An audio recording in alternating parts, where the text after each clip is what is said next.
A very good morning and a warm welcome to this New Year's edition of The Dialogue. It's the new edition of The Dialogue 2024.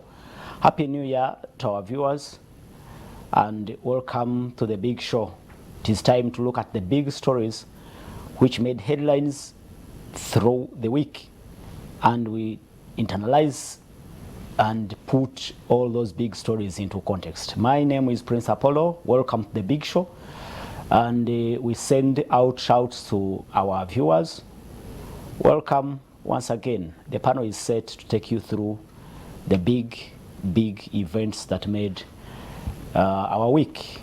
But of course, it is a tragic start of 2024.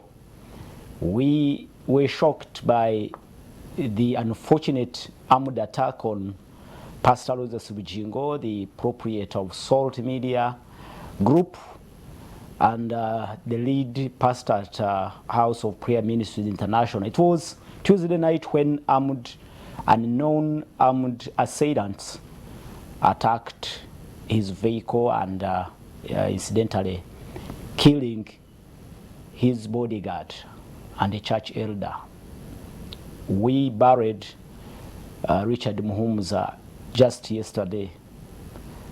May his soul rest. It will be part of our discussions this morning because it invokes memories of 2012 when the state attorney Joan Kagezi was also murdered in cold blood. It evokes memories of other prominent Ugandans who were assassinated almost in the same manner. We can recall the attack on the former IGP commander of the UPDF, General Katumba Wamala, in which he lost his daughter.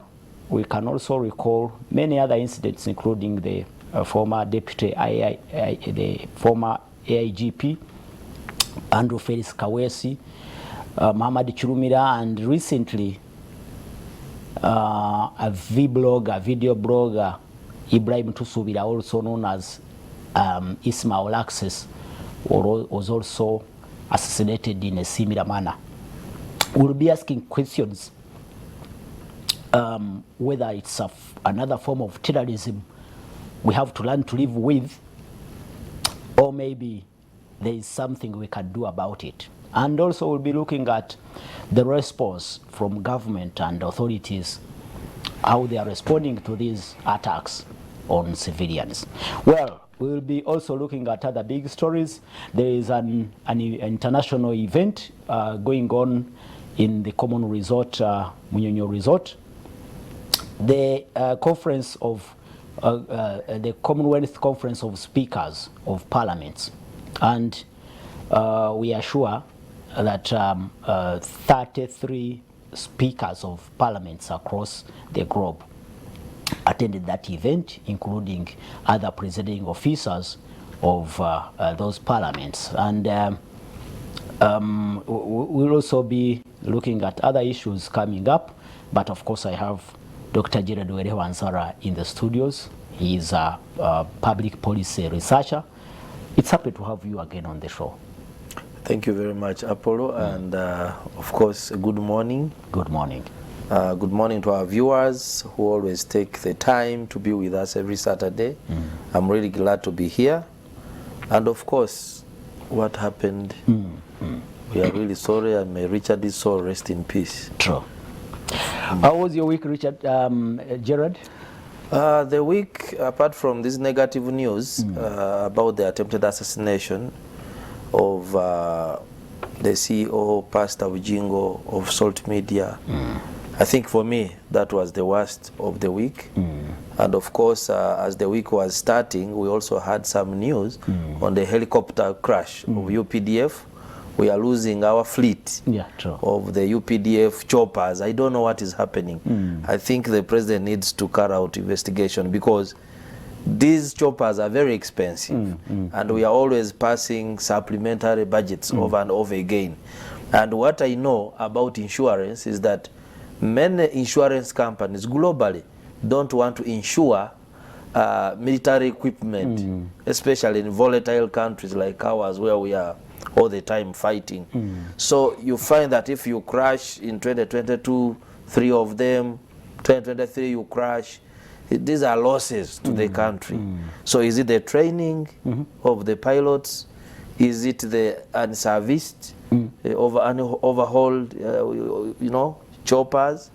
Is it internal sabotage? These are questions we need to ask ourselves. You're talking about this recent, it was a UPDAF Yes. Helicopter gunship. Absolutely. And don't forget that I think early last year, we lost one with 22 soldiers in the jungles of Congo. This particular one landed on someone's building, and this person was buried in yesterday. Karugutu. Yes, area. Karugutu. And if you go and follow the reports, there's a sequence. Yeah, but before that, actually just like a week before that particular incident, another spy plane, was it a reconnaissance plane? Yes. Also crashed. I think I heard about that less than 2 weeks back. And it was as a spy plane trying to gather data. It also crashed. So for me, I think we shouldn't sweep it under the carpet. We have so many priorities at the country, and the income that we have, the revenue is very little to sustain these plane crashes, that every day a helicopter of the army is crashing. Let's examine, are we deploying the right pilots? Okay. Is there internal sabotage? Are our equipment in good health? I think if we can answer those questions, then me as a citizen of Uganda, even if a budget is passed, I will be happy. Wow. Because I know the army does a good job to protect us. Well, I think that's something, a matter of concern that goes directly to the leadership of the UPDF and of course the commander-in-chief, because those military assets are very expensive, and they actually take some good chunk of the national budget under classified expenditure. I hope so. Absolutely true. And so the faster we look into this, the better. And again, we cannot, because I know one of the safest modes of transport is air, because it's governed by the International Aviation Agency rules. So if you have not been shot down in Congo, for example, at war, but you are crashing just during flights in country, then there's a problem. Okay. Well, we really commiserate with families of those who lost lives in those crashes. I'm sure this recent incident of a helicopter gunship crashing in areas of Karugutu, two trained Air Force personnel lost their lives in that particular incident, from the report we got from the from the UPDF. Thank you so much for raising that particular matter. But I have to, of course, welcome the old man, Richard. Which killer? No, Bukaga.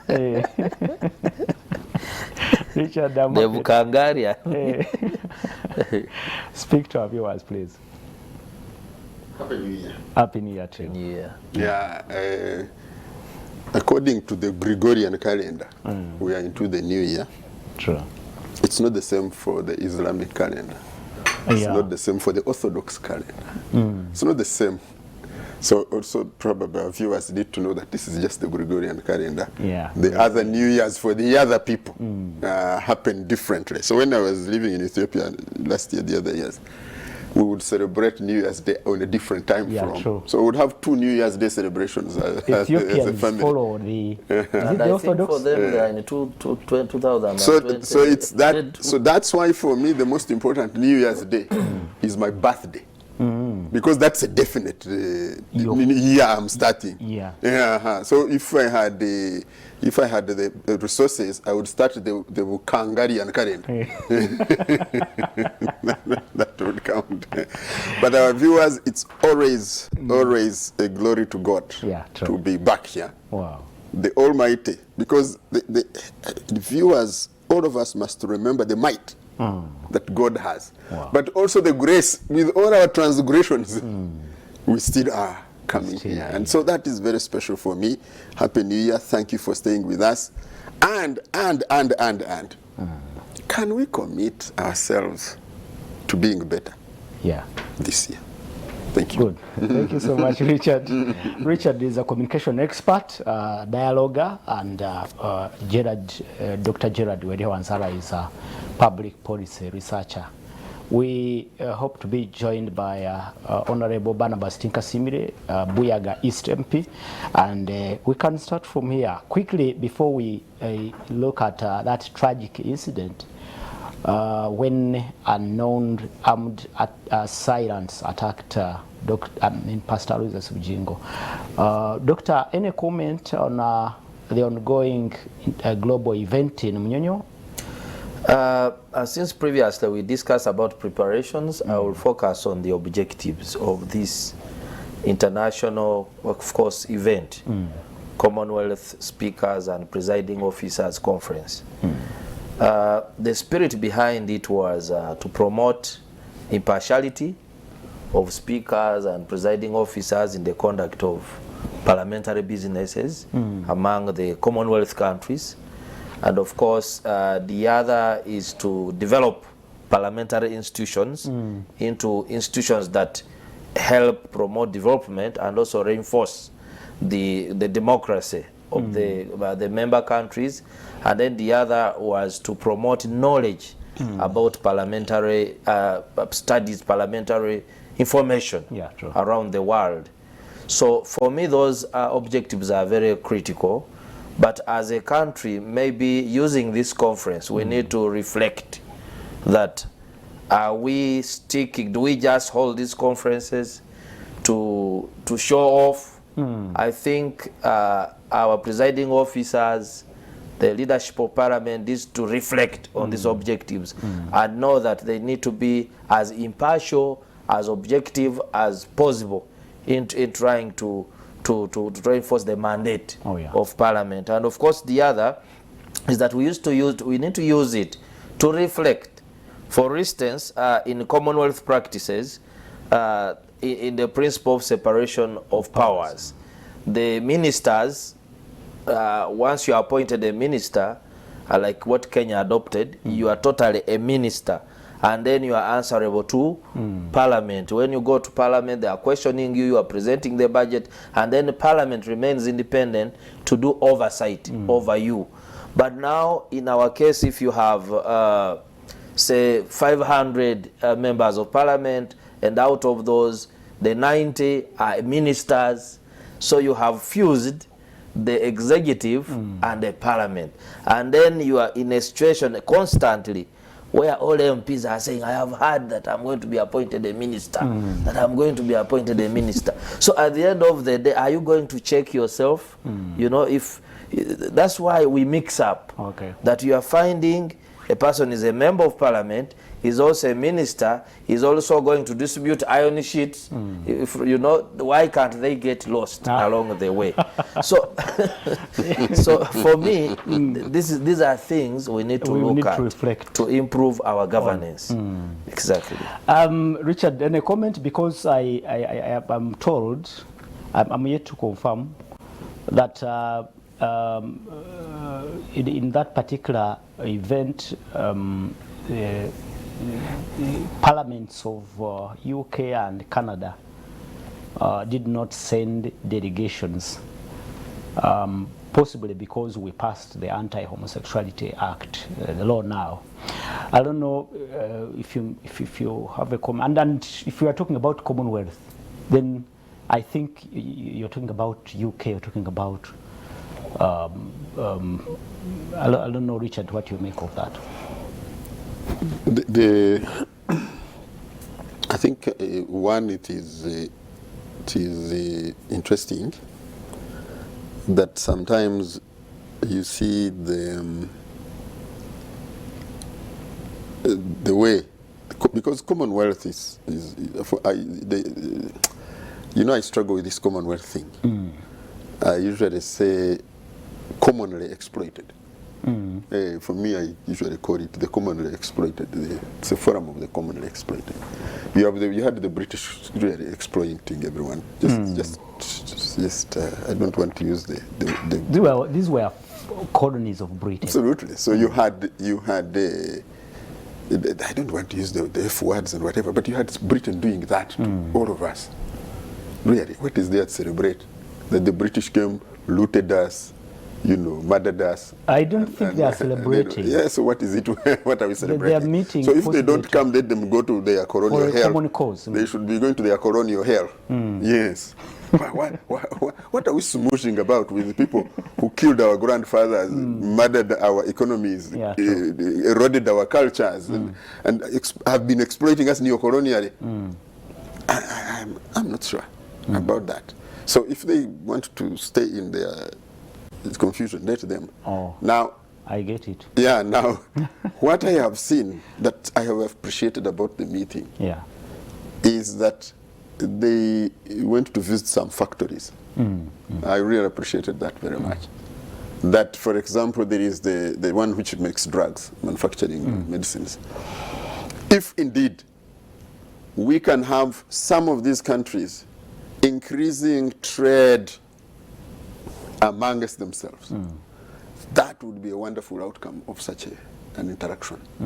It's okay for people to sit around and put on scary wigs and look all. Why do they put on scary wigs? Sheep, they look like sheep in sheepskin. For me, these are the things I keep asking about. I understand. So if we can have trade and tourism increase amongst these countries, forget the other guys who are not coming, then for me, it's a plus. Absolutely. Thank you so much, our viewers. That's how we kick off the show, the big show for 2024. And we'll be entertaining your comments and observations. Send your comments on 0701 609906. Tell us what you think or what you make of the submissions the panelists will be putting out during this discussion. Let's quickly straight away look at the tragic incident when Pastor Aloysius Bujingo was attacked. And in the beginning I said it evokes memories of the attack on the principal state attorney, Joan Kagezi, and many others, including the former IGP Andrew Felix Kawesi and the current Minister for Works and Transport, General Katumba Wamala, in which incident General Katumba Wamala lost his daughter. A very, very, very tragic incident, more similar to what happened with Pastor Bujingo. He lost a friend, a comrade, and a bodyguard. Richard Muhumuza, we buried him last evening. May his soul rest, I can say. And let's go straight, start with you, Dr. Jared Wanzala. Looking at this particular incident, in relation to all the other incidents that have happened before, can we now agree that it's another form of terrorism in Uganda, which we should also learn to live with? Sometimes discussing this question of security becomes a little bit complicated, but of course we have to make an attempt to discuss it. We have painfully lost a number of people because of violent extremism, where the gun is turned against the citizens of Uganda.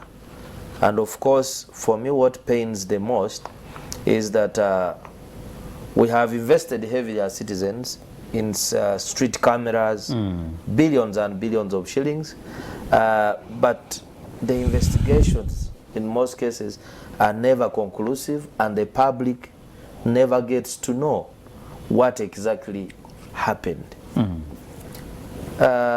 We have this practice where something happens and then before you know it, the crime scene has already been breached, and then you find the manner in which the evidence is collected, or it just sweeps away. But generally in Uganda, I was looking at statistics of homicide cases, death. We lose over 4,000 people annually per year due to murder. It could be mob justice, it could be iron bar hitmen. But you know, when big people, it happens to big people, of course it creates outrage, and we are all concerned. But for me, I think I shouldn't say we should learn to live with it. As a country, we need to find a solution. If it means increasing support to the police, to the intelligence agencies, at least we want a situation where most of these incidents can be investigated to the conclusion, because I was so much disturbed. For example, this week, I knew Richard Muhumuza. He has lost, we have lost someone that we know, and even the police has come, the gunshot holes are on the car, they are visible, but there's disinformation and misinformation.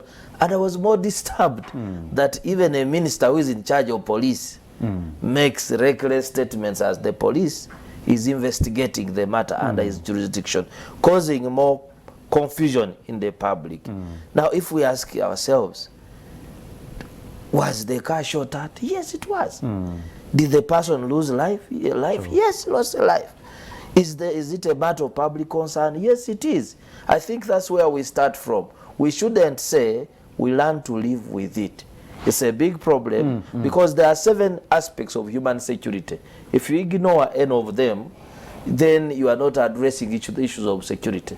The issues of economic security, food security, personal security, like this one we are talking about, health security, political security, because politics can also destroy or lead to killing people. And then we have community security collectively. So at the end of the day, if we don't look at this, because some people think that security only means absence of war. That is not the case. The security is so broad, and I think that should be our starting point, that we think about how is a Ugandan living.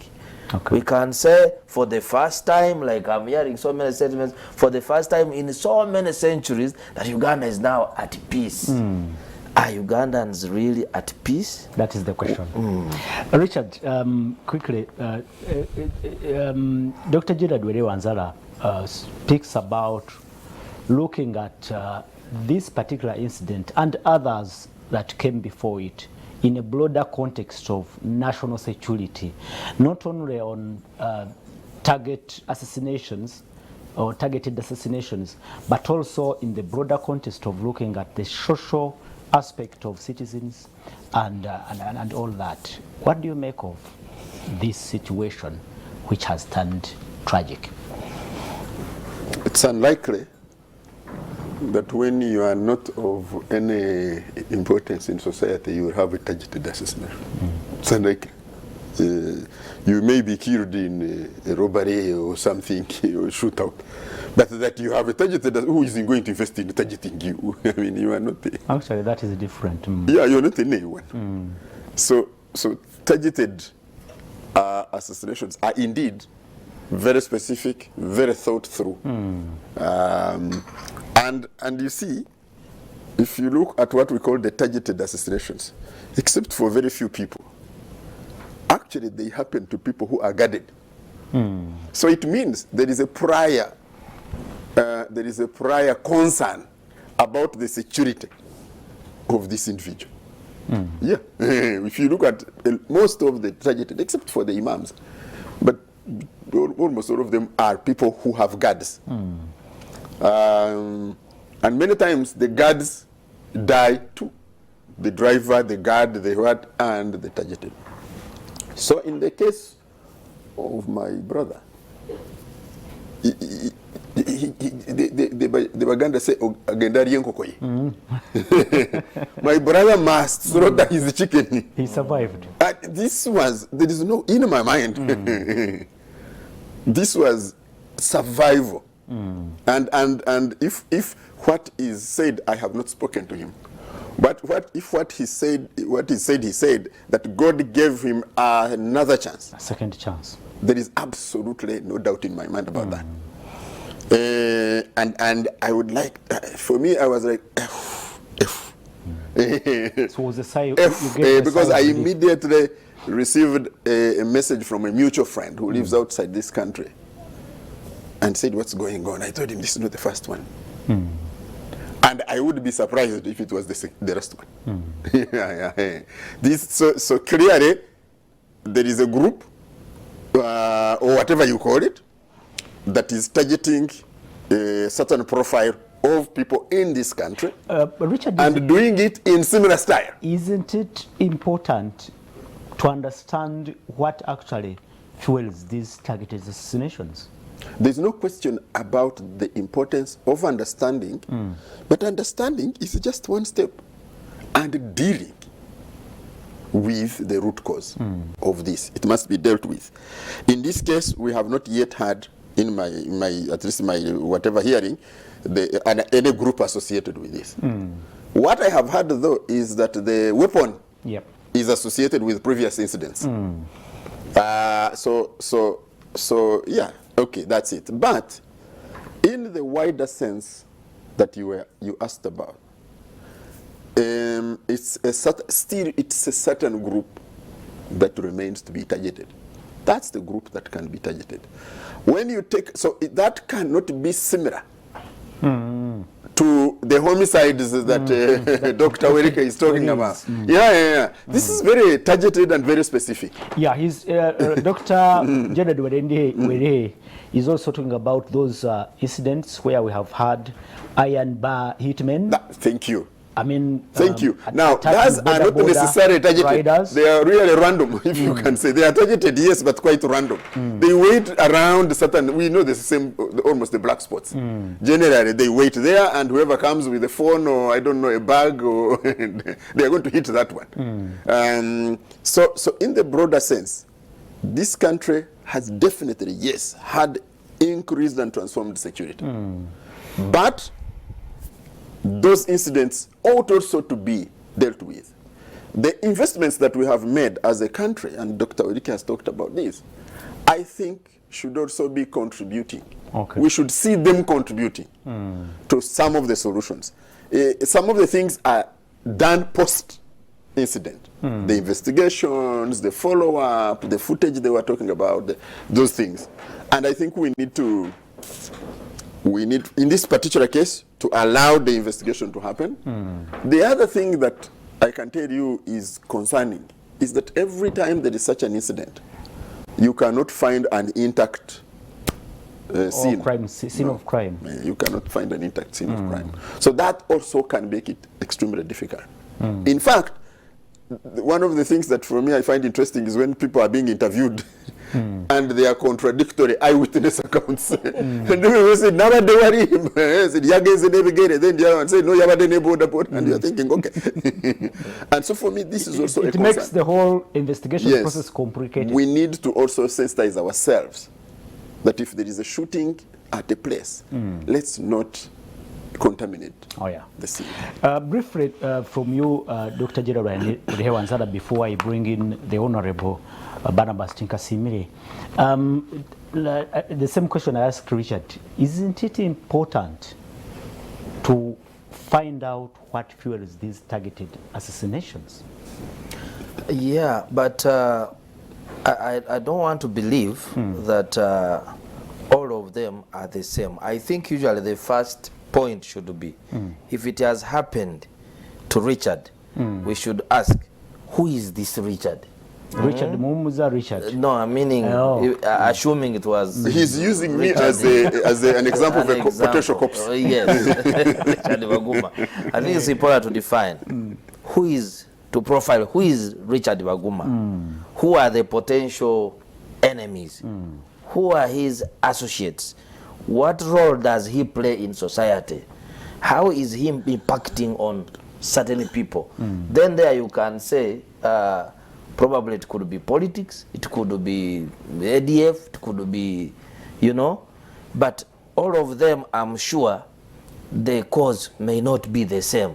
If I look at, say, Chirumira, and then I look at maybe Pastor Bujingo, I look at the attack on on General Katumba, it could be different. The motives could be different. Unfortunately, without concluding it, the conclusive investigations, you will never know. Okay. We can end up saying, are there people who are there just for hire?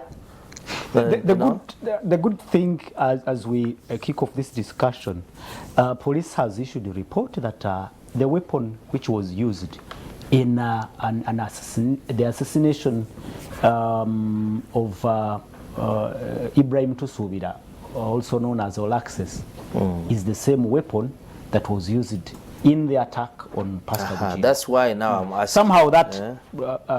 Somehow that brings out a faint picture of possibly where or how where the investigators may start from. I think that is what indirectly what I was trying to mean. Yes, a weapon could be the same that was used, but could the groups, be the same with a common objective? These killer groups, because are there ordinary people for hire? That I can hire you and say go and kill for me, so and so, or there is a group which with ideological orientation that looks at killing certain people. Because if you look at Alexis, he was a Muslim, and this, you look at this, he's a pastor. You look at another one, is a general. So at the end of the day, if it's the same gun, for example, but who? But in that particular report, I can remind you, it is indicated that that weapon is not registered in any of the state agencies, security agencies. Let me introduce Honorable Barnabas Kasimire, Buyaga East MP. Thank you so much for West MP. Thank you so much for turning up again in the new year. And you are the original, the historical dialogue here. Happy New Year to my good colleagues and you. Thank you. And to our viewers. 2024 brings other challenges. Amongst them are the assassinations. But we want to thank the Lord who made us survive through 2023 and believe will make it possible for us to still survive in 2024 and beyond. Thank you.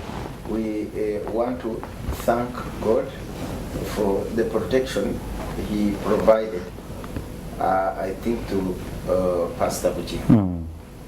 Because in the shooting, he could have lost his life. Yeah, true.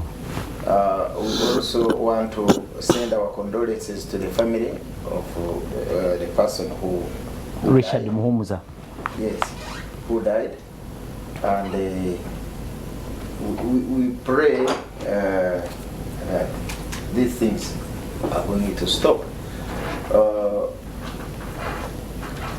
We are building very many theories around, but it becomes very confusing when you patch up so many theories, and ask oneself, who is safe in this country?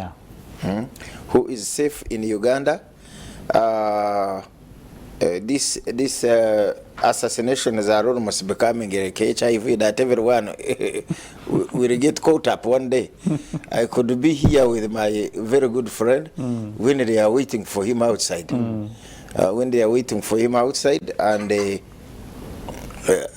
that is a dangerous way of living life, where you are living literally on tenterhooks.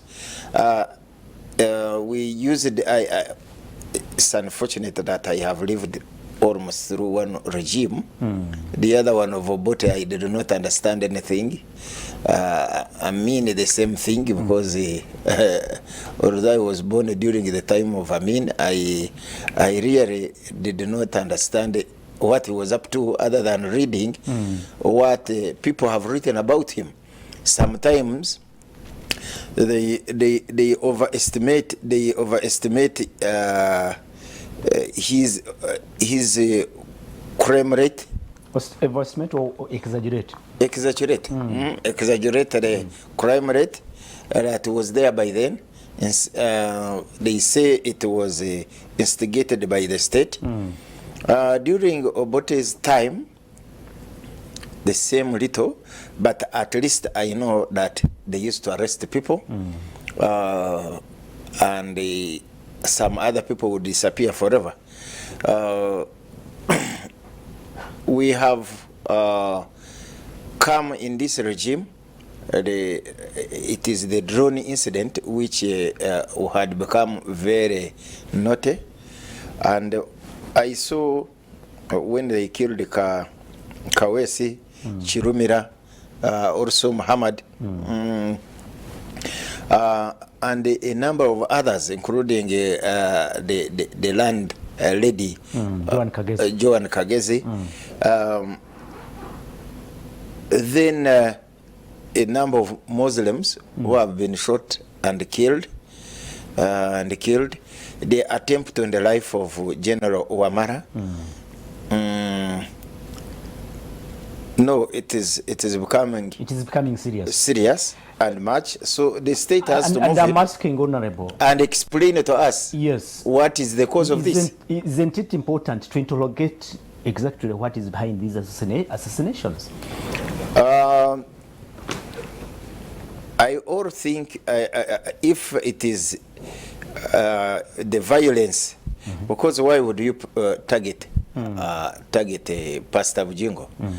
He's preaching the word of God. Once in a while he strays into politics, but there should be a level of tolerance,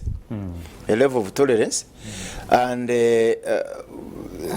you respond. If he speaks what you don't believe in, you respond. You respond. You don't respond by going for his life.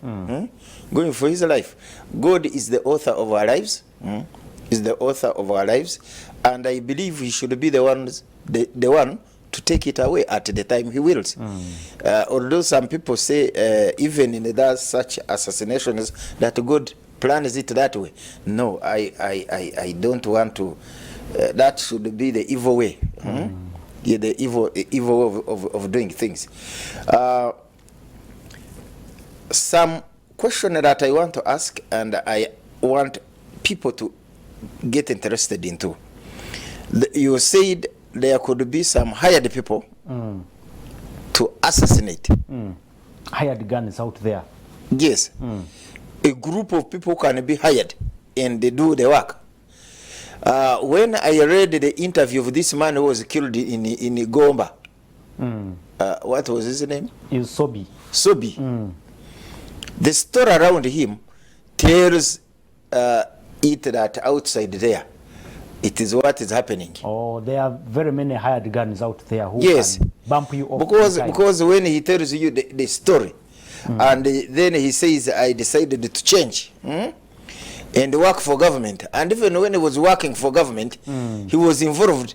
These rich people would hire him from government to go and evict people from their land. We don't know how many people were killed in that process. So when you have such stories, you ask yourself, is it the ordinary people who have ganged up to form assassination groups, or also the state somewhere is holding people who can go and do assassinations and return to their homes in their respective offices inside the state, and they are protected, and you never see them. We have had crimes which cannot be investigated. We have had crimes committed where police cannot even have any form of trace of anything. Normally, these are trained people. Whereas we would say some civilians have formed a group to be hired to. Where do they train that they cannot be traced? For me, I would still point my finger to those inside the state. because they are the ones who can cover evidence very well. Rogue elements inside state agencies. Yes. We have had army men captured, I mean arrested, and prosecuted for robberies. Yeah. Yeah. At the rank of major, even brigadiers. Maybe we have such elements still surviving like that. Thank you. Commanding a particular group for assassinations. Actually, I do not dispute his argument that there is improved security. But I also want to state that improved security in terms of what? Of the ordinary person, of the VIPs, because the VIPs move with the soldiers. Yeah, and sharpshooters. Yeah, and the sharpshooters. And sharpshooters. You ask yourself, is that the security we are talking about? When you give another question to your mind, is that the security we are talking about? There is a high level of insecurity, even at the village level. Because for me, the village person is more worried about how his goat is going to be safe at night. No, I was told his crops are going to be, harvest is going to be safe at night. I interviewed somebody just yesterday, and he told me, and he's from the village, that actually these days people spend nights in either the kraals or in their gardens protecting their properties. That's another form of insecurity, actually. In my constituency, last term, we are not safe. I had the privilege to hold meetings at every village in my constituency. The biggest threat to these ordinary people is the safety of what they keep. So, and I believe what I found in my constituency is a reflection of what is happening in Karamoja. Karamoja, for it is evident. Because you can't keep cows there and they don't come for them. It is what is happening in Teso, Busoga, Elgon region. It is what is happening here in Buganda, in Chigezi, Nankole, Toro, and Bunyoro. That's what is happening. So, where is this security? The security we are talking about, the security of ADF, but also ADF once in a while comes in and tortures, brutals people. In the last year, we had around 4 incidents of ADF coming in and killing students, killing the tourists. Now in Kamwenge, and you ask, who is safe? Is that the security we are talking about? Richard, let's please start from there for a few minutes. We can agree that indeed this form of assassinations, these targeted assassinations, are different from all other criminal incidents like the one involving iron bar hitmen and what. But indeed, you cannot separate it from the broader security Richard, Barnabas is talking about, and Dr. Gerard Werewanzala also talked about. If people sleep or spend nights in their gardens protecting their produce, then indeed, and we may not be safe. If ADF, has intensified its attacks, its incursions and attacks, possibly there is a big question on national security. Yeah, but you see, there is, what can I say, parameters of analysis. When you move me from targeted assassinations to the ones who steal my trees, they steal my trees in the forest. Then you have moved the parameters through which we discuss the I am doing my analysis. When you move me from an assassin who targets in generals an assassin who has the capacity to target a general, and you move me to compare that one with the one who is stealing goats in the village, then for me you have reframed the conversation. All right. So my namesake Tinka Simri. If I talk about security and you reframe it to goats and stealing of maize, then you have taken me away from what I was talking about. So the question you kept asking is that the security we're talking about? No, that's not the security I was talking about. I was not talking about that and the assassination of Pastor Bujingo, attempted assassination of Pastor Bujingo. You see, my namesake Richard, the one we buried yesterday. Was an SFC commando who has been to Congo, who has been to Somalia, and survived these ones. Who is this that therefore is targeting either him or the principal, who is Bujingo, knows the capabilities of this person guarding this, but goes ahead to have the precision to target that?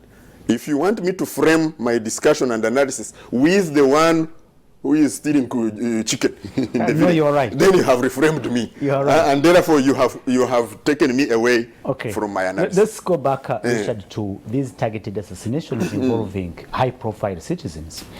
Can we I mean, looking at the resources that have been deployed, the roadside cameras, the training of I mean, the counter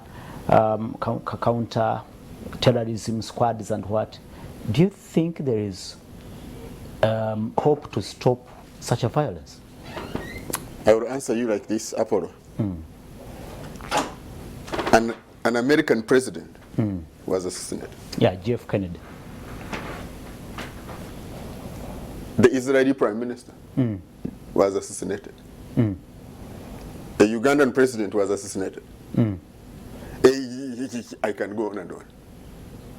So yes, this type of violence will continue.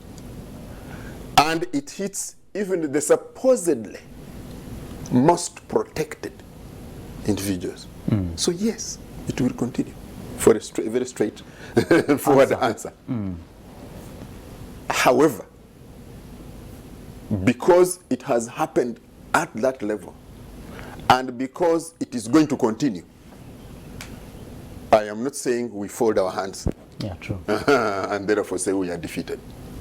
We must keep doing very deep analysis, very scientific analysis, and say, then how do we do prevention?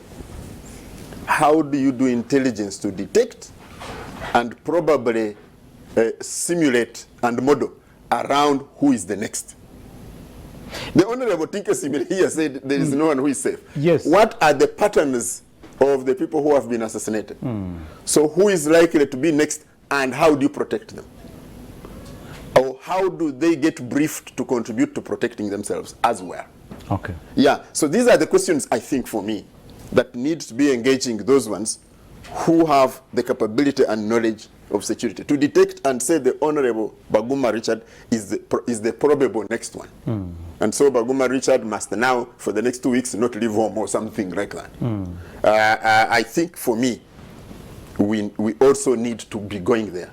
But the investments in the technology that we know, in the modern forensic investigative capacities, we should. That is why when I was making concluding my earlier remarks, was that even the population must be sensitized to say we must try not to contaminate the scene of crime, because then we defeat any possibility of protecting us next time.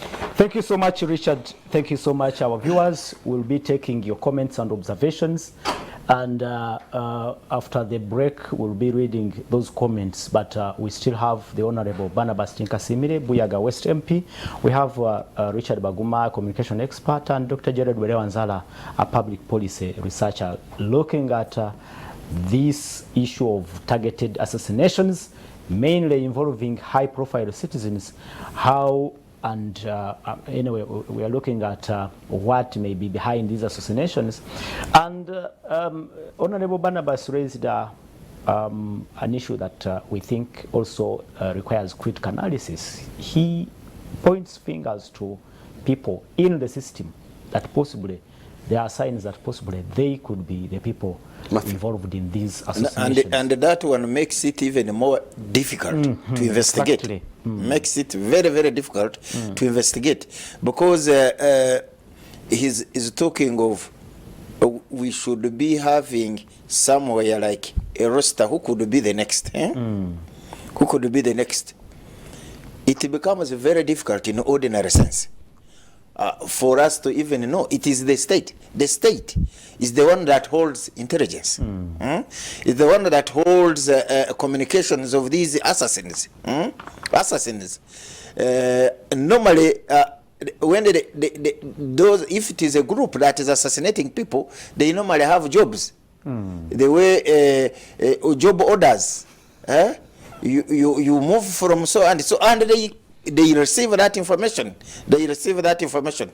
Why don't they tip off the likely victims? Yeah. If they do not, then we point the fingers to the state. The state. Like what is happening in Rwanda. Here it is not like what is in Rwanda. Rwanda, when you dissent, you are shown off. You Shown the exit. You are shown the exit. Honorable, let's go for a break. When we return, I'll pick your submission on that particular issue.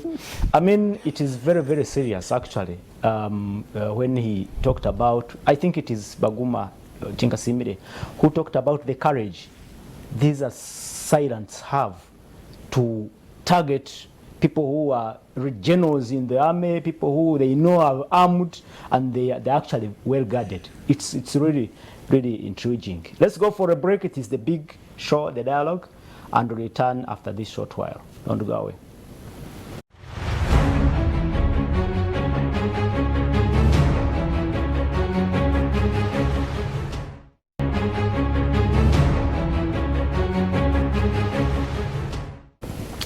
Welcome from the break. This is the dialogue. My name is Prince Apollo Richard Baguma Tinkasimire, Honorable Barnabas Tinkasimire, and Dr. Gerard Wanzara in the studios to take us through the big events that made our week. Looking at the tragic incident in which Pastor Moses Bujingo was attacked and his guard shot dead. May his soul rest. Richard Mhumza, we buried him yesterday, and we were saying this particular incident evokes memories of other tragic incidents in which we've lost prominent Ugandans. We decided in the first segment to limit our debate to only these prominent, targeted assassinations, because it is Richard Baguma who told us that we cannot bundle up these petty crimes and these targeted assassinations, because that will be a whole discussion that may take actually days, not just 2 hours. And I liked the submission from Honorable Barnabas Tinkasimire, who said that even if Pastor Ujingo at times he strayed into politics, we should exercise tolerance. I don't think it is logical that everyone whom you disagree with then must go down. I don't think so. And if it's true, then that's bad practice. I don't think that should be where to go. But let me give you some few minutes, Honorable, to conclude on your concern as we go on to understand what actually fuels these assassinations. And you raised the issue of a possibility that possibly there could be agents within the system who could be involved in these targeted assassinations. You know, the best scientific way of dealing with the problem is the scientists will tell you, if you want to heal the wound, you must clean all the pus in it. Sometimes it involves torturing the person who is carrying the wound. The victim. The victim. In this case of attempting to reduce the assassinations, because my namesake says they will never end. Indeed, they will never end, because very many of these assassinations, they are inspired by the state. They are inspired by the state when they want to do away with their so-called enemies, or when it has become a problem. Even any institution. Inspired by the state, orchestrated by the state, or orchestrated by some rogue elements in the state or within the state? Where you can say, for me, in total, is they want to eliminate a person they feel is a problem to them. Like he mentioned, President, the former president of USA, John F. Kennedy. John F. Kennedy. He was assassinated for reasons that, at that time, some people felt he needed to go away. Even other institutions, they may assassinate violently through guns, but others assassinate using even poison. Yeah, true. Using all sorts of, to eliminate people. To eliminate people. But going for this violent assassination, why I said they are many times the armies coming from the state is the way they are conducted and to whom they target. The first reason I gave was that the state is in charge of intelligence. They are the ones who know how you are going to move. They are the ones who know how you are going to move. Even if they trail you, because many times people have been trailed. You enter a house, people think you are going to move in your car. You never come out of your house with the car. The car gets away, moves away, they follow the car when you are not there. When you are not there. Many times, you even keep on phone. You keep on phone. It is the state which can know that the target has remained where? In the house, not going in the car. You go in the car, you are communicating, they have your phone, they can trade you. The intelligence can trade you even using your watch, any electronic that you have, even including your car itself. Yeah, we are now even introducing the digital number plates. They have that is going to even make matters worse. So the state here should come and also explain that we are not we have done any, we are not involved. We have also done any investigations. None of our elements is involved. But the way it was executed on a commando, I am told he was one of the best trained commandos. The one who was guarding Bujingo. On a general like Katumba Wamala, everybody knows Katumba Wamala. Yalwana Bulutalo. There is no way he did not fight. He's a seasoned fighter, other than those ones who guard him. These must be highly trained people. Where do they train from? Have they deserted the army? And this is the work they are doing? But most likely no. They are still within the security agencies, and they are conducting this type of work. All right. It's very unfortunate.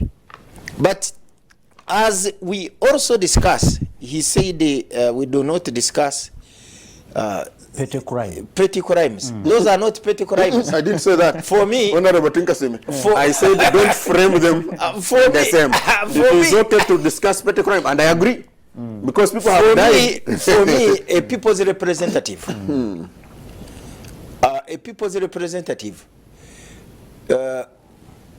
when my people lose income, I am concerned. And as a result of security, when you go in meetings, they say who is safe, who is safe, because at the end of the day, They will tell you these thieves, they arrest them or they go to police. They will even reach home before you reach. I'm told they work with the security agencies. We have had, like in my place currently, we are grappling with a lot of robberies. And there is also a theory coming out that the police, which is in Kagadi, even last night there was a robbery on one man called Tom in his shop. Robbery is taking place like every month. Armed robberies? Or? Armed robberies. Oh, yeah. Armed robberies. That is serious. So if such things are happening, there is a that they are castrated by the police. There is a group, certain policemen, when they are transferred, they know that this is the best way to survive. They move with it. They transfer a particular DPC or OCCID or OC station from Mokabale. He moves with his group. Okay. He moves with his group. He knows this is what feeds him. Now I have been transferred to Mbale. We go to Mbale. We go to Mbale. I have transferred to Kapchorwa. We go to Kapchorwa. I have transferred to Masaka. We go to Masaka. And that's how they are surviving. Okay. Because they cannot access this money. The permanent secretaries still. So they will wait when the permanent secretaries have stolen and they are in transit or they are at site. They deal with the money. That's what's happening. Thank you so much, Honorable. And there's a message here. Good morning, Apollo and the panel. First, allow me to wish you Happy New Year since I've, okay. And he talks about the sad news of the attempt on Pastor Bujingo Akampumuza Abel Keru there. He says it was really tragic. But I'm looking for those messages that speak to directly to what we are talking about. How can we, of course, handle this serious matter of targeted assassinations, and more especially when there are sentiments that possibly these could be inside jobs. And Dr. Jordan Were-Wanzala, I think that makes the whole thing complicated. Yeah, of course, I would like to agree with the Honorable that you cannot rule out the bad element within security, because even the head of state has previously talked about it and said we have Kaunkumi in the security forces, and he promised to weed them out. So if they are there, as we saw with the case of the targeted execution of the lawyer Chimuli, it was discovered that actually the lawyer was gunned down by a very senior police officer in liaison with a UPDF guy. So those are there, and I think we need to look at those criminals from within and from outside. That is the key. Now going to the of course I have a short time, the issue of the security that the Honorable was talking about. Actually, I've heard what he's talking about exactly what is in my district, Namisindwa. Stealing all these people who got PDM, the 1 million, and bought some cows to graze. They don't have them because of theft.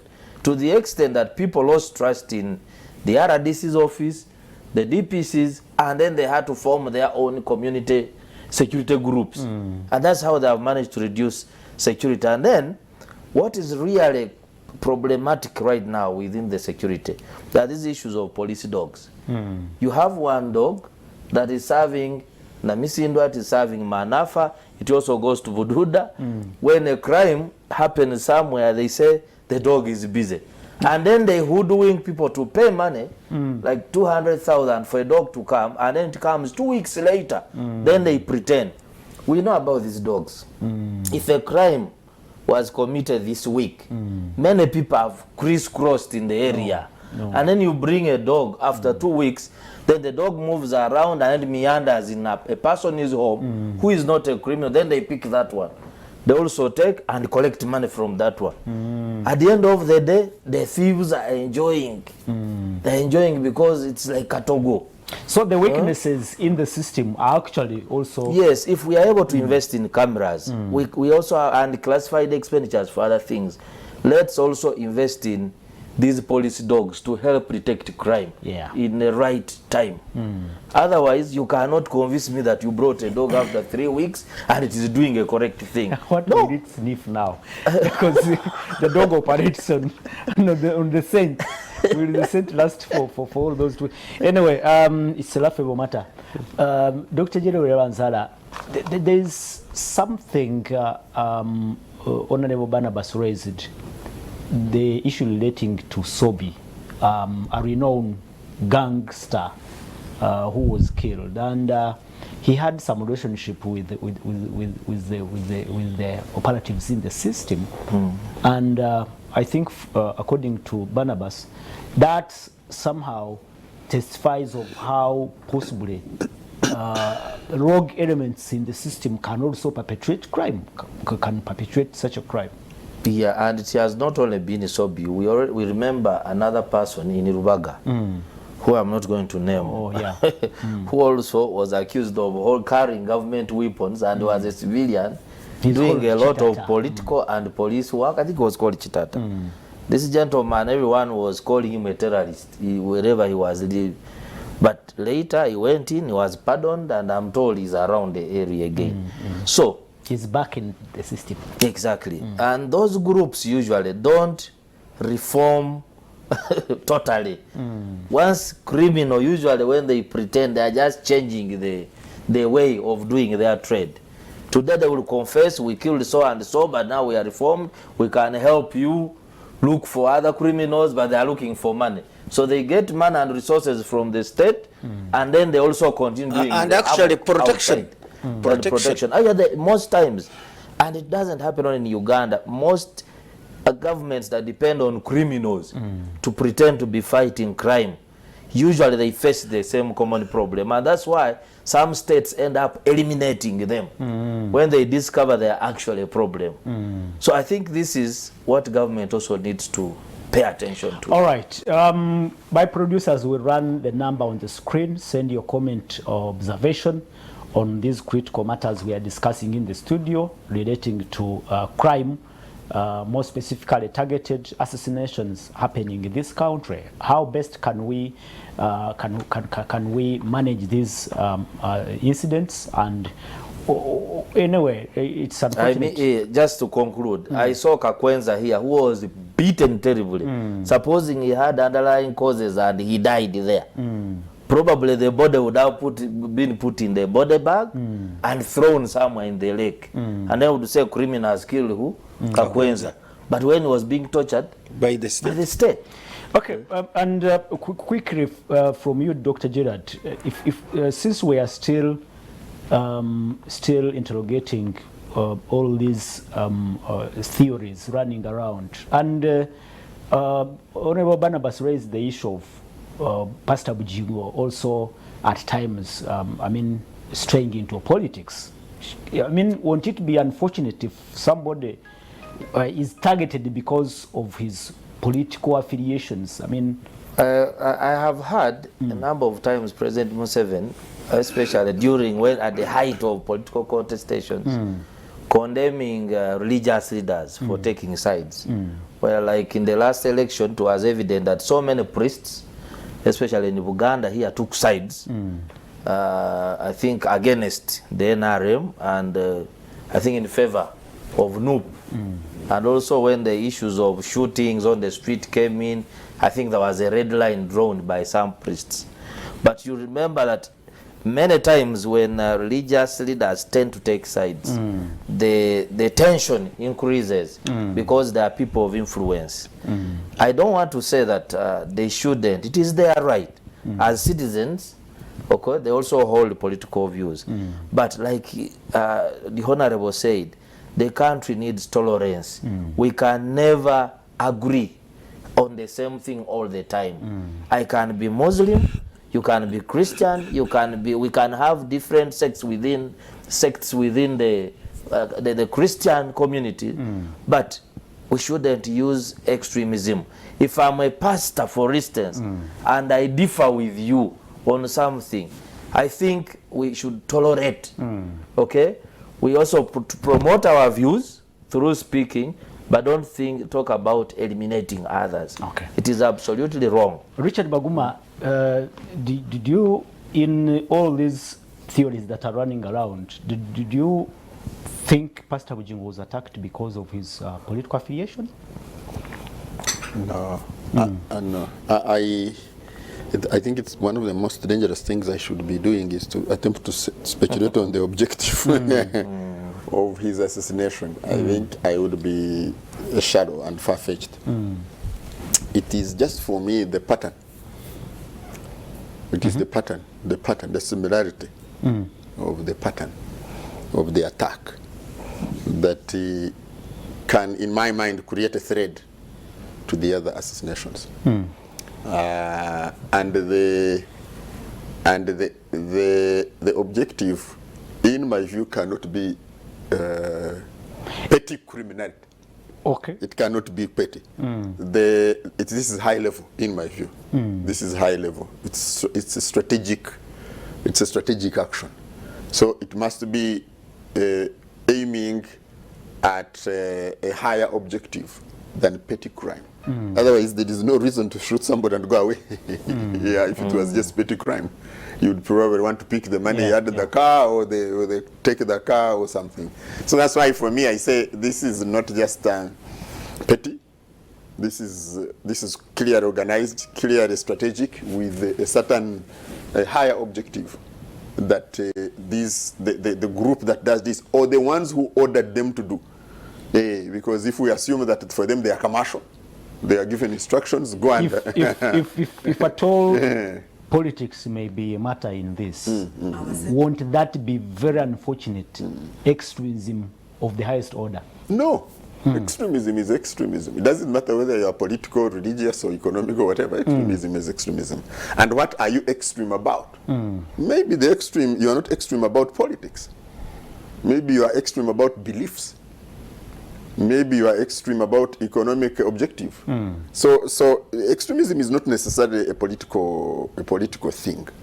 But certainly for me, it means that Pastor Bujingo fell into the pattern of the strategic objective that whoever is responsible for these assassinations would want to achieve. It means that Pastor Bujingo fitted the profile. You see, if, for example, somebody's objective is to undermine this sense of security and claim to security by the leadership, then you can choose a high profile. So that can also and be, that can be. can be a factor. And that can be. So this person, quote unquote, could be innocent, but they are such high profile that they will fit within the claim that the country is not secure, or you cannot defend it. Oh. Yeah. And finally, not finally, but from you on this particular issue, as a communication expert, how this issue, this attempted assassination on Pastor Bujingo was handled? I mean, with all these conspiracy theories flying around and actually others bringing it down to comedy, that this was a stunt, this was what? What is your opinion? What is your observation? An incident involving a death. For me, nothing. Forget it. You see, because somebody whom you know has died and you are mourning, does not mean Barnabas is also mourning. Actually, Barnabas may be celebrating that day. So for you to expect that people will message the same way or care the same way, no. Somebody sent me a video of some young lady commenting.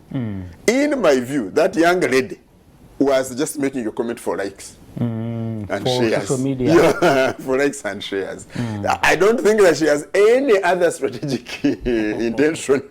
It's just, this is the headline. I must comment on it, and I must comment on it in a manner that brings more likes. It is possible that many Ugandans on social media and elsewhere may be doing so just for fun. This is most unlikely that they are now thinking or analyzing the way we are. Isn't that really serious? Yes, yes. That it people is. have become heartless and they don't No, care. they are not even heartless. You see, for you, you are putting emotion in this thing. For them, there are no emotions in this thing. You see, Making fun of... when I come and tell you that Mr. Rwachibichindi has died, and you don't know Rwachibichindi, do you really feel hurt? Really? I mean, honestly. No. You just say, okay, may his soul rest in peace and continue. This is the thing. The person who has died, many people don't know. There are those people who in their comments are like, let you also die.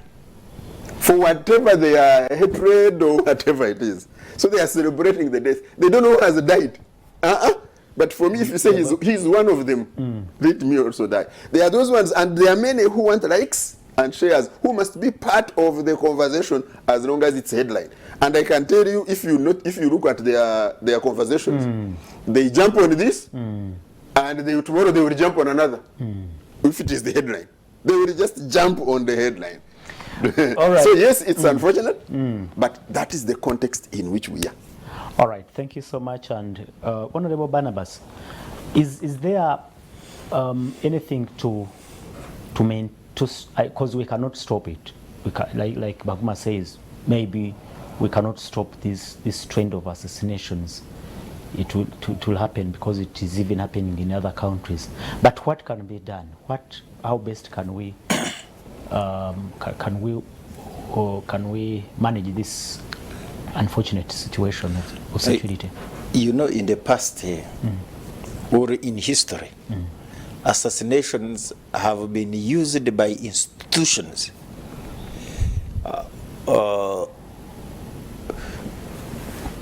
for a bigger picture. It's a negative thing, but they use it for a bigger picture. As a person who is interested in politics, I've been reading through a number of kings of Egypt who were assassinated. A number of kings, even in these established institutions like Bunyoro, who in one or the other were assassinated. In the Catholic Church, even the popes have been assassinated. A number of them. Others violently because they dissent from what they normally keep their position. They are killed for that. But for purposes of moving also the institution forward, one who tries to deviate, to derail the institution, the main theme, the main teaching of the institution is eliminated. Is eliminated. That's why we hold the view, all of us, I agree with my namesake, that for that purpose, that negative thing of assassination will continue. Or assassinations will continue.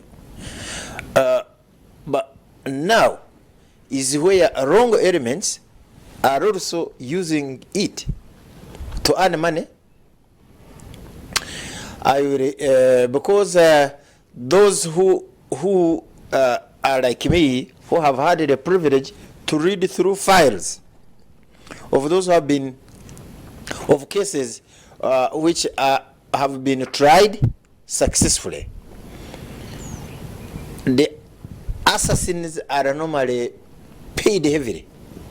They are paid a lot of money, both in those European countries and even in African countries. In African countries, they are paid a lot of money because it is a lucrative business.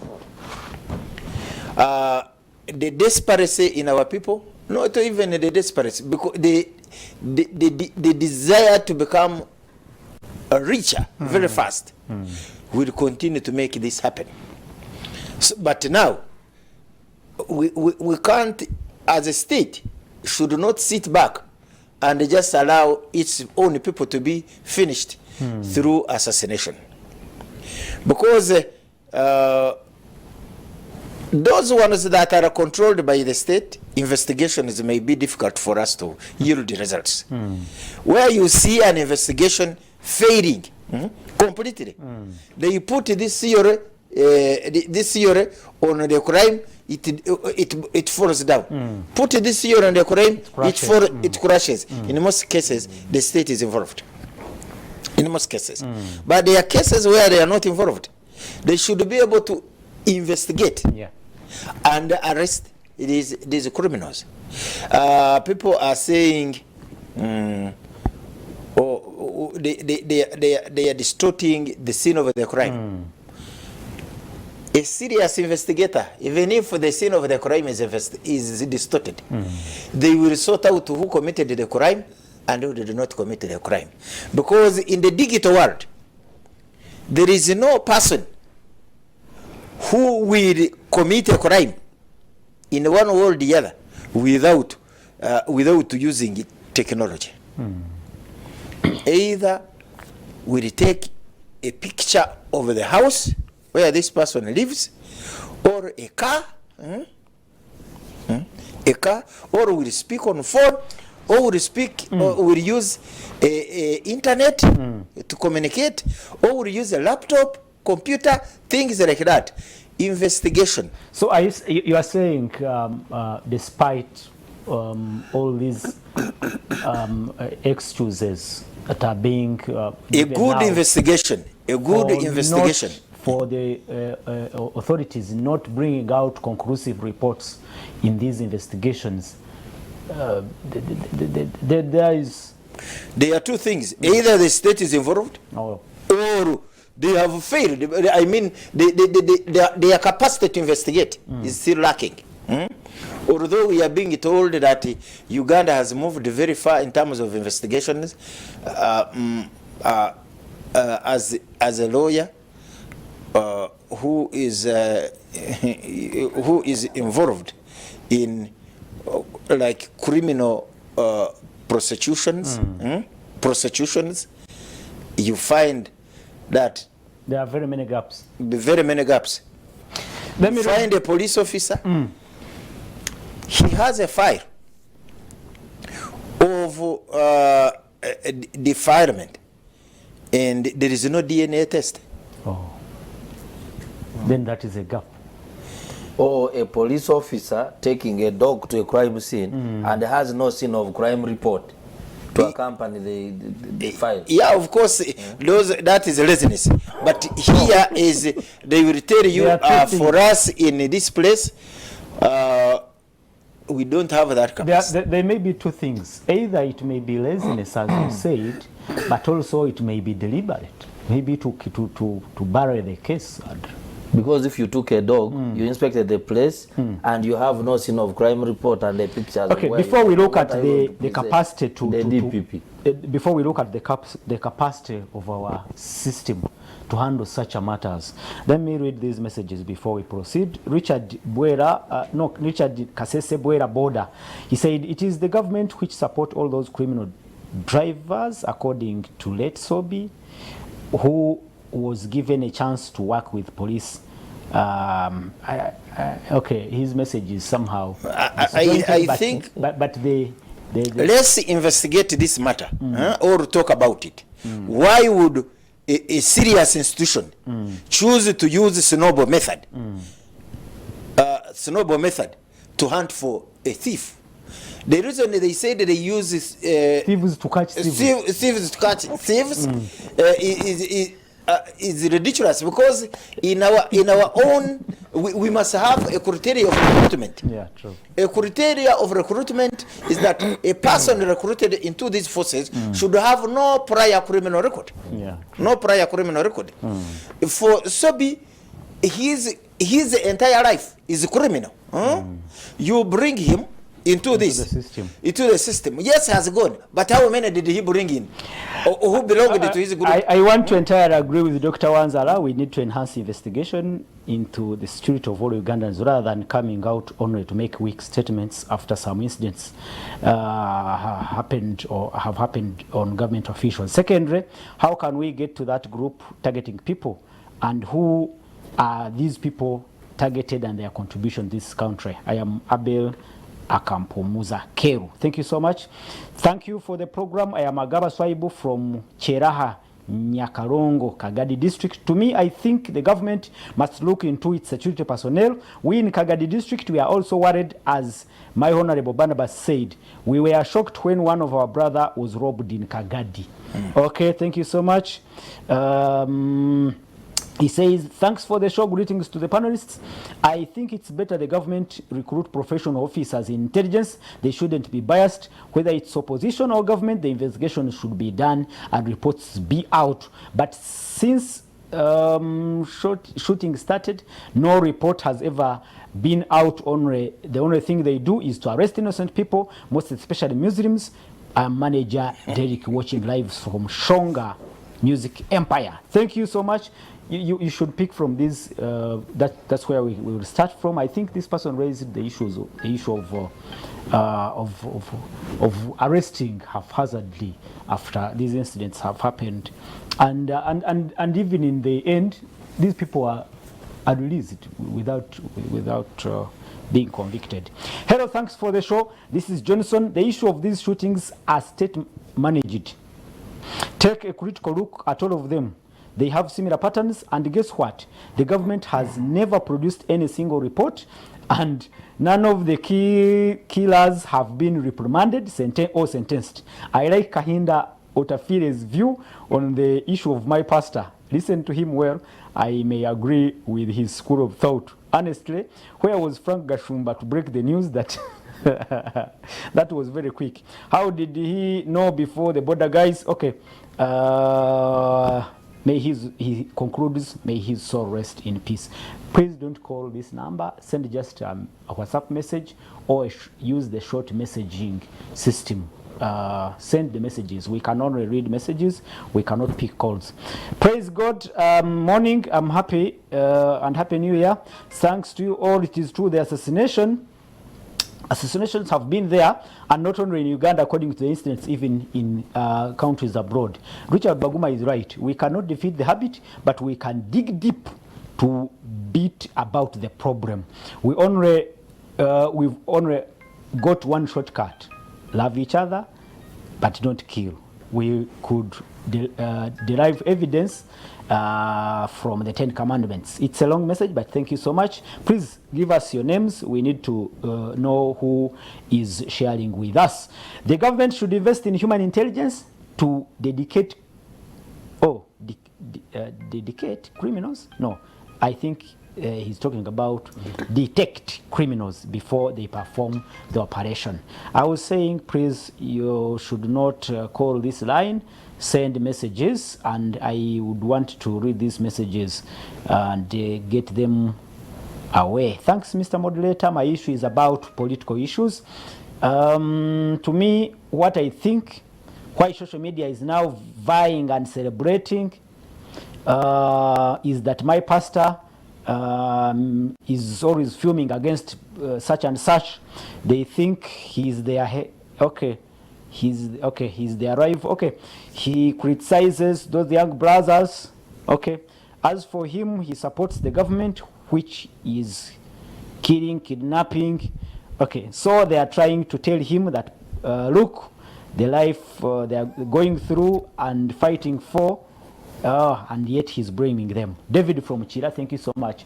I think he's talking about the sentiments that possibly Pastor Bujingo is being targeted because he supports he supports government. But the principal of NUP, Robert Kyagulanyi Bobi Wine, issued a statement. Oh. Yeah. On this killing of Richard and their. What was in the statement? The statement actually, I think, was headed. I was saddened but not surprised. Something. Oh, like yeah. That. Yes. That the hatred that Pastor Bujingo expresses hatred this day and for their group, for the opposition and for the NUP, and that the men of God are not following God's message but are worshipping men or something, men in power. That was like the gist and direction. So in a way they are reaping what they sow, in a way. So this one, what he's writing is already out in the open, in the media, because the Honorable Chagulanyi actually wrote expressing these sentiments. If you do a quick search, you will find it. Okay. And so it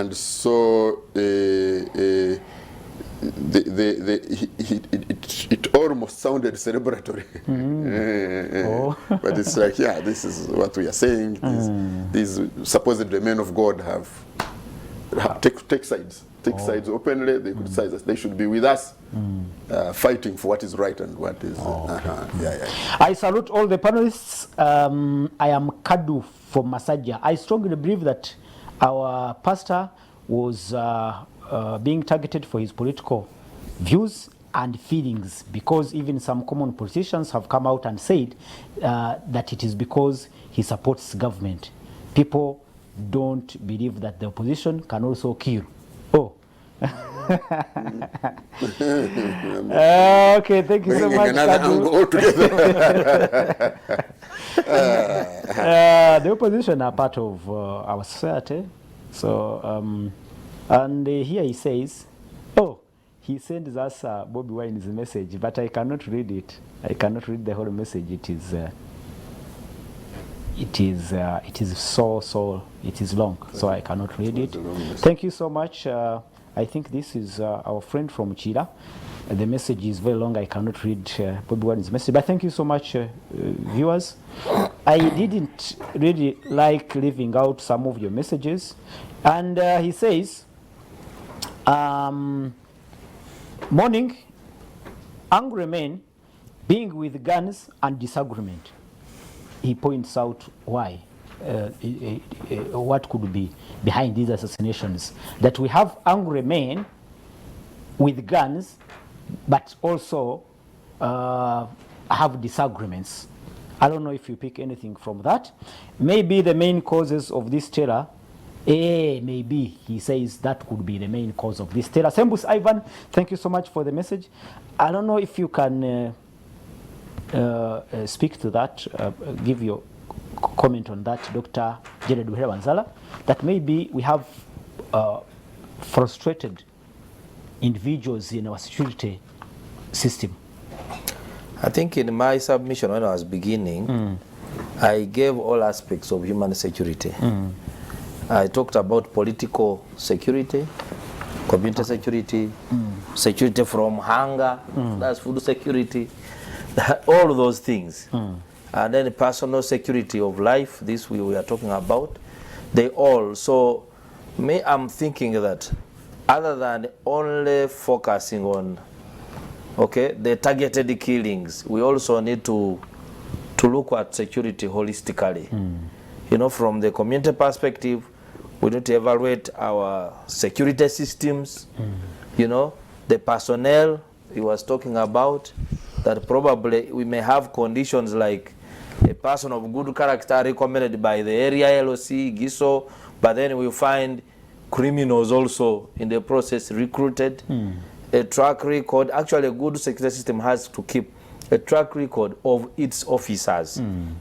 But if they are continuously errant, like we know some senior officers here, you find a person who was a DPC in Barara, was a known criminal, and then is transferred, or is sent to police headquarters, and so at the end of the day you are rotating crime within the security apparatus. So the system must also churn out bad elements. Exactly, but but this not to say that there are characters outside the security system. That's why we are talking about investigation, that take advantage of all the investments we have made, the cameras on the road. And I remember Baguma, I said that most of what happens is that we try to investigate after, but can we link our systems to be instant, that if a shooting happens in this place, then the police, ICT department in Aguru can in a real time and extract bring that out exactly evidence to support the investigations. Absolutely, other than waiting for days and things like that. Then of course also in the urban planning, we talked about the Kampala metropolitan planning, the new buildings that are coming up. We can put a law that they should all have functioning cameras to support also linked to the police cameras to build capacity. All right. After all, it's for all our safety. Oh, good morning, Apollo. Thanks to our panelists there. Pastor Bujingo's attempted attack could be accumulated anger by a number of actors, both religious and political. Robert from Bala. I have seen on some of the platforms I belong to, like Chiram Municipality, there are people who are trying to mix this with the politics. Who are saying, hey, and actually their arguments, you see, don't even focus on security, but the person. Yeah. So, oh, he's against our people, he's against that. So I know there are people who have that feeling too. Doesn't that also speak to what we talked about, extremism? Intolerance. And intolerance. Yeah. The problem is that the government has not sufficiently invested in investigations. Paul at Karerwe. Have we really, Baguma, do you think we have invested sufficiently in investigations? Sufficient is relative. It's a value judgment. What does Paul call sufficient? And it's unfair to ask Paul because he has no chance of responding. He's not in studio. I think that there are two things. First is we need to realize the changing nature of crime. We also need to realize the changing nature of the means with which crime can be committed. Yeah. So if sufficient investment can only be when you are, as much as possible, trying to change your capabilities to respond to emerging realities. Yeah, for example, we didn't have that level of e-crime. We'd have internet crime. So now we need to move. Cyber crime. It means even the most well-skilled investigator at that time needs reskilling. Sure. Yeah, so we need to. So when the Chiwanuka, and he says we heard of Uganda sending a satellite in addition to advanced road cameras, but we don't see a substance behind those. Satellite was for meteorological support, so it's not about security. And we can wind up from here, gentlemen. Just to use 1 or 2 minutes because we are. Thanks for the debate. I thank the gentlemen there. On the issue of assassinations in Uganda, it's now inevitable and more than a post-debate. Michael in Kayunga, I think he agrees with Richard Baguma that it is inevitable. It will keep happening. Just in 1-2 minutes, Honorable, can you make your concluding remarks on this particular issue? And we appreciate the Kagadi Broadcasting Services, where we are live, I hope, and people are listening all over Bunyoro region. That's why you had somebody sending in a message from Nyakarongo. Could be listening to the radio, and very many others are listening in. Of course, they are concerned largely because of what happens in our place. I have told you almost every month we have robberies in Kagadi, armed robberies. And investigations do not yield anything, and our view are that it should be now with the center to come and try to see, could we be having some Luj who was transferred to Kagadi now operating this gang within his command area.